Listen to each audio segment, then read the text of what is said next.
Subhanallohi va bihamdihi, Subhanallohil azimi va bihamdihi. Алла тағаланы барлық кемшілік сипаттардан пәктеймін, және оған мадақ мақтау айтамын. Ұлы Алла тағаланы барлық кемшілік сипаттардан пәктеймін, және оған мадақ мақтау айтамын. Осы қасиетті тәсбихатты, зікірді Хазіреті пайғамбарымыздың саллаллаху алейхи уассалям өте көп зікір еткендігі жайлы Хазіреті Айша, Алла одан разы болсын, анамыздан риуаят етілген. Бұл тәсбихатты таңертең және кешке айтуды әдетке айналдырған адам мол сауаптарға кенеліп, күнәларының кешірілетіндігі білдірілген.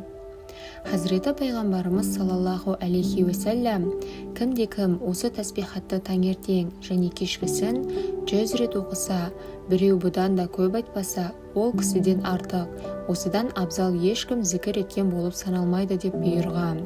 Мүслим. Хазіреті Ибн Аббас, Алла одан разы болсын, Хазіреті пайғамбарымыздың саллаллаху алейхи уассалямның бұлай дегенін риуаят еткен.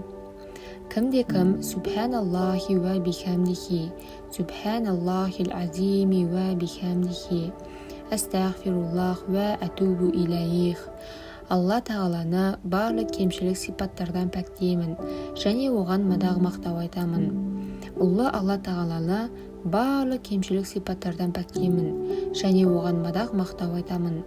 Алла тағаладан кешірім сұраймын, және оған қайтамын десе, амал дәптеріне дереу жазылады. Кейін Алла сол құлын кешіреді. Оқылған осы дұғасы қиямет күні сол құл Алланың құзырына шыққанға дейін мөрленіп тұрады.